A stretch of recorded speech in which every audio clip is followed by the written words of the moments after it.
జిల్లా గౌరవ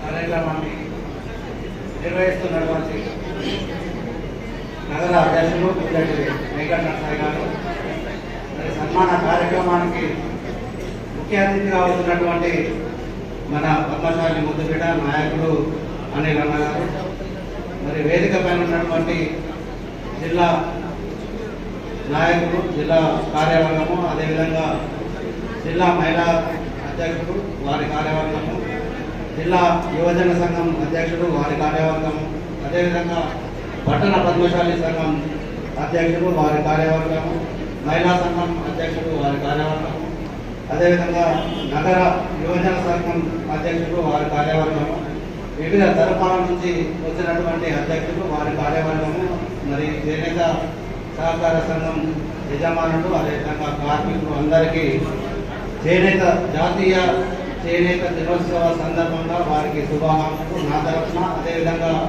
జిల్లా అధ్యక్షుడు విజు దత్తాత్రేయ తరఫున, జిల్లా సంఘం తరఫున మీ అందరికీ శుభాకాంక్షలు తెలియజేస్తా ఉన్నాను. మరి ముఖ్యంగా జిల్లా అధ్యక్షుడు వారి ఆరోగ్యం సరిగా లేనందువల్ల ఈ కార్యక్రమానికి రాలేకపోయారు. ఏమీ అనుకోవద్దు, వారి తరఫున కూడా మీ అందరికీ శుభాకాంక్షలు తెలియజేస్తా ఉన్నాను. మరి ముఖ్యంగా మనం ఇందాక అన్నమాట మాట్లాడుతున్నాం, మరి చేనేత కార్మికం, చేనేత పరిశ్రమ గురించి వారు కొన్ని సమస్యలు మరి అన్నగారు దృష్టికి తీసుకొచ్చారు. మరి ఏదైతే ఈ 2015లో జాతీయ చేనేత దినోత్సవం జరుపుకోవాలని కేంద్ర ప్రభుత్వం నిర్ణయించిన తర్వాత 1905లో స్టార్ట్ అయినటువంటి స్వదేశీ వస్తువుల వినియోగం అనే ఒక అజిటేషన్ నుంచి వచ్చినటువంటి స్ఫూర్తితోని వారి త్యాగాల ఫలితంగా వారిని గుర్తుపెట్టుకొని మరి అందరూ ఐకమత్యంగా ముందరికి పోవాలనే ఉద్దేశంతో వాళ్ళ ఆ రోజు ప్రముఖ పాత్ర వహించినటువంటి ఏదైతే చేనేత వస్త్రం ఉందో ఆ వస్త్రాన్ని మరి ఒక సెలబ్రేషన్ లాగా ఒక మన మది నుంచి పోకుండా, సమాజం నుంచి పోకుండా ఉండడానికి కోసం మరి ప్రభుత్వం 2015లో ఈ చేనేత దినోత్సవ ఉత్సవాన్ని మరి జరుపుకోవడానికి అధికారికంగా మరి ప్రకటన చేశారు. మరి ఇవాళ చూస్తూ ఉంటే ప్రతి మనిషి మామూలుగా బతకడానికి, మామూలుగా అంటే ఒక లగ్జరీస్ లెక్క కాకుండా ఒక మామూలుగా బతకడానికి ప్రతి మనిషికి 3 అవసరాలు ఉంటాయి. ఒకటి కూడు, రెండవది గుడ్డ, మూడవది నీడ. మరి ఇవాళ ప్రభుత్వాలు చూస్తూ ఉంటే కూడుకి అత్యంత ప్రాముఖ్యత ఇస్తూ ఉన్నారు. మీరు బడ్జెట్ అలొకేషన్లో కానివ్వండి, మరి వారికి ఎంకరేజ్మెంట్లో కానివ్వండి, రీసెర్చ్ అండ్ డెవలప్మెంట్లో కానివ్వండి, మార్కెటింగ్లో కానివ్వండి, ప్రతి దాంట్లో ఇవాళ రైతు బంధు పథకం ఆల్మోస్ట్ ప్రతి రాష్ట్రం దాదాపు 15,000 కోట్ల ఖర్చు పెడతా ఉంది. ఓన్లీ రైతు బంధు పథకం కింద రుణమాఫీ కాకుండా, వేరే ఇతర సౌకర్యాలు కాకుండా, అదేవిధంగా కేంద్ర ప్రభుత్వం దాదాపు 60,000 కోట్లు ఖర్చు పెడతా ఉంది. మరి ఇవాళ కూడు ఎంత ముఖ్యమైందో, ఒక మనిషి బతకడానికి కూడు ఎంత ముఖ్యమైందో దానిపైన ఖర్చు పెట్టడానికి అభ్యంతరం లేదు. ఎందుకంటే ఇవాళ అది రీసెర్చ్ స్థాయి నుంచి అది పెరిగి పెద్ద మార్కెటింగ్ స్థాయి వరకు ప్రతి స్థాయిలో, ప్రతి స్టేజ్లో మరి ఇవాళ ప్రభుత్వం సహాయం చేస్తూ ఉంది. మరి రెండవ అతి ముఖ్యమైన విషయమైనటువంటి గుడ్డని ఇవాళ ప్రపంచంలో 100 రూపాయలు ఒక మార్కెటింగ్ చేయగలిగితే 90% మన భారతదేశం నుంచి వెళ్తూ ఉంటుంది మరి గుడ్డ అనేది. అటువంటి గుడ్డకు మరి ఇవాళ మన బడ్జెట్లో అలొకేషన్ ఏ విధంగా ఉంది, మరి రీసెర్చ్ ఏ విధంగా ఉంది, నైపుణ్యాభివృద్ధి ఏ విధంగా ఉంది, మరి మార్కెటింగ్ ఏ విధంగా ఉంది, ప్రొక్యూర్మెంట్ ఏ విధంగా ఉంది, ఒకసారి ఆలోచన చేయాల్సిందిగా కోరుతా ఉన్నాను. ఇవాళ ఈ సంస్కృతి, ఇవాళ ఒక మనిషి సమాజంలో తిరగాలన్నా, బతకాలన్నా, ముందరికి పోవాలన్నా సాంప్రదాయం సంస్కృతి అనేది ఒక మనిషి మానవుడుగా బతకడానికి కోసం ఇవాళ మంచి బట్టలు ఇచ్చి మరి హాయిగా మరి ముందరకు పోయే సంస్కృతిని, మన సాంప్రదాయాన్ని మరి మనం ఈ చేనేత కార్మికులు మరి చేస్తూ ఉన్నారు. మరి చేనేత పరిశ్రమ, అటువంటి చేనేత పరిశ్రమ వివిధ కారణాలతో, మెకనైజేషన్తో కానివ్వండి, డెవలప్మెంట్ లేకపోవడం కానివ్వండి, ఏదైనా కారణాలు కానివ్వండి, వాళ్ళ అధోగతికి వెళ్ళిపోయి మరి చేనేత నూలు వస్త్రాల నుంచి వల్ల మనం పాలిస్టర్ దిశగా మనం పోతా ఉన్నాం. మరి ఇటువంటి నైపుణ్యాన్ని, కళని మరి ముందుకు తీసుకోవాల్సిన బాధ్యత మన పైననే కాదు, ప్రభుత్వాల పైన ఉంది. ఎందుకంటే ఇది చాలా పెద్ద విషయం, ఎందుకంటే చాలా పెద్ద పెట్టుబడితో కూడుకున్న విషయం.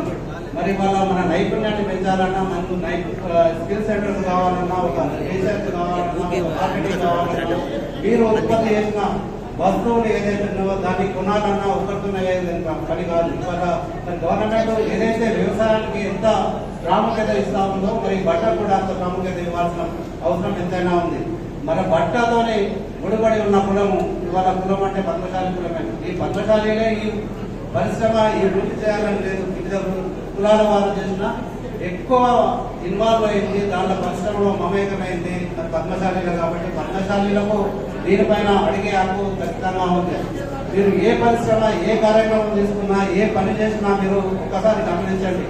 ఒక మనిషి తన జ్ఞానాన్ని తన అబ్జర్వేషన్ని ఉపయోగిస్తూ ఒక పని చేస్తూ ఉంటాడు. ఓన్లీ చేతులతో మాత్రమే చేస్తాడు.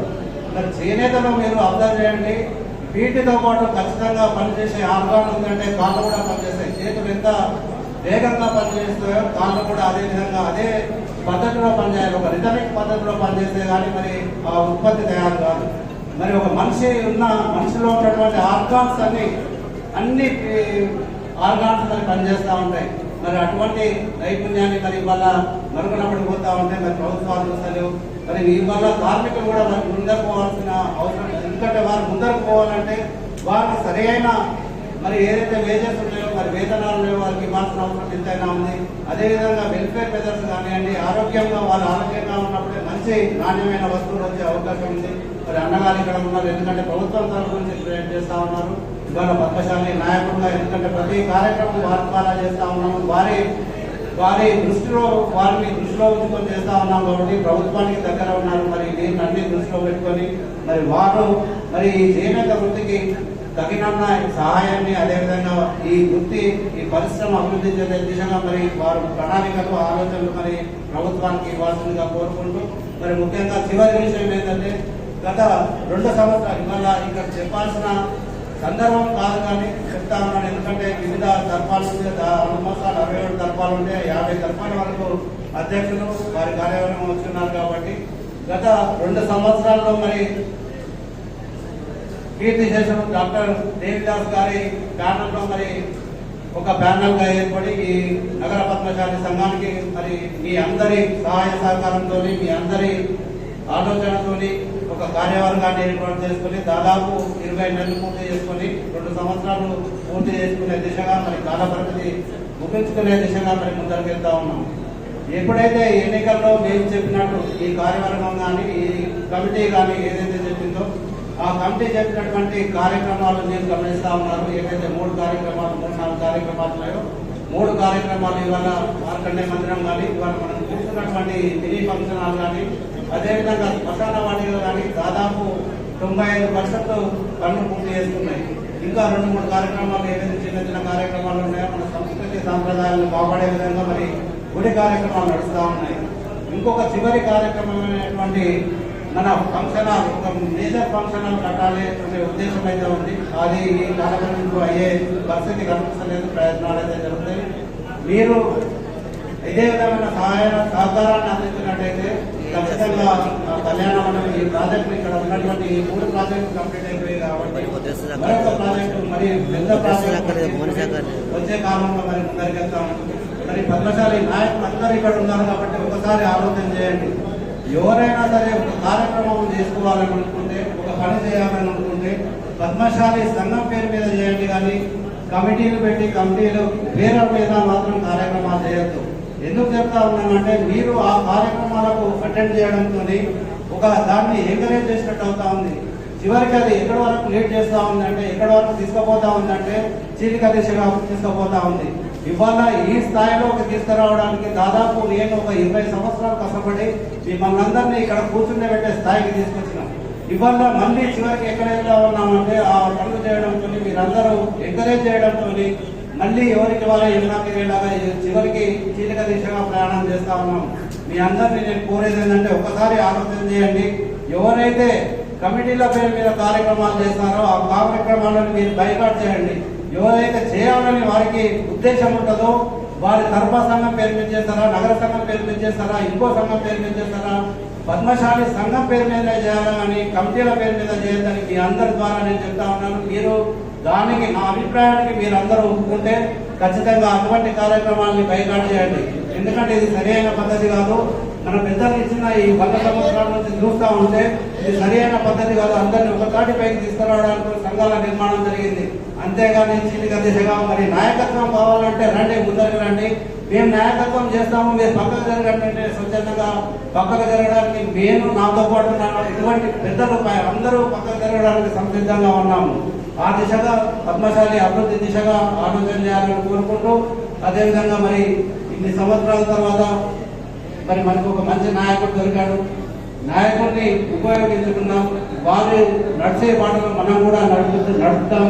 వారికి తోడు నీడగా ఉంటూ వారు మంచి దిశగా మంచి స్థాయిలో ఉండడానికి మేమందరం ప్రయత్నం చేద్దామని కోరుకుంటూ మీ అందరికీ ఈ అవకాశం ఇచ్చిన మీ అందరికీ నమస్కారం చేస్తాను.